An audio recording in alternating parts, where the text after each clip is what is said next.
የሰው ልጅ ከንቱ በገንዛ ስራው ሲነድ ይኖራል፣ በገንዛ ኃጢአቱ ሲቃጠል ይኖራል። የገባ የወጣው እያለ ነው የምትወጣው ሰማል። ከዛም በኋላ ሰው ልጅ 13 ሰዓት እስኪሞላኝ ድረስ ይለኛል አጥንቴ ቁርጥ እያለ ግንዱ ትላልቅ ስለሆነ ገድቦ ይስማል። አጥንቴ ብትስ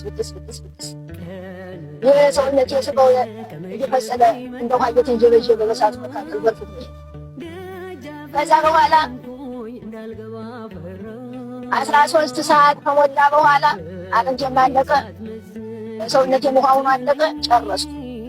ምን ቀርተውኛል? እንዴት አድርጎ እንዳወጣቸው አላውቅም፣ እንዴት አድርጎ እንዳተረፋቸው አላውቅም። አይኖች ብቻ እንቁላል መስሎ አይኖች ብቻ ናቸው ሳቸውናቸው ህምን እንደተጠቡ እነሱ ብቻ አይኔ እንዴ ማለት ነው።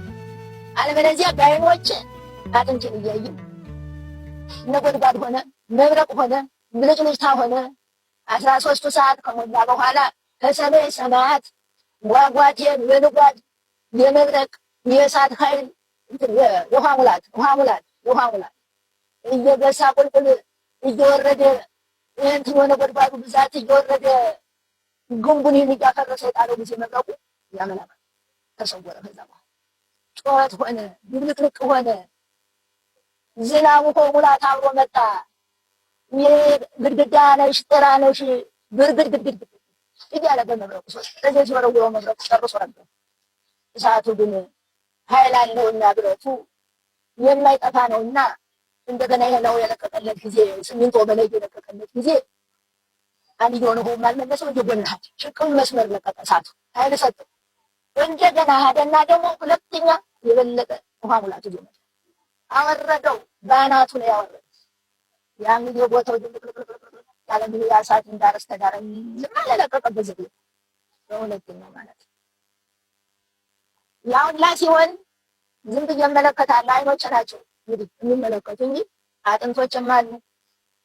ብሎ ግድግዳ ነች ጤና ነች ምንጥርጥር ብሎ አለቀ። ብረቱ ግን ያው ቀዘቀዘ፣ ቀናበትና ቀዘቀዘ።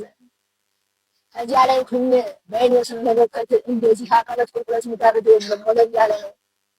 ቅዱስ ሚካኤል ከዋክብት መስሎ ጎግ እያለ እንደ ከዋክብት ትንሽ ሆኖ በርቀት ሲመጣ ዋለ።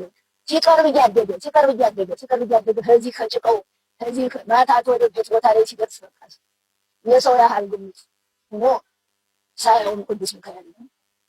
በግድ ዙሮ ማታቱ የበቃቀሰው ጭቃው አላስገባው ብሎ ዙሮ መጥቶ ህብረቱ ላይ ተሰቀለ።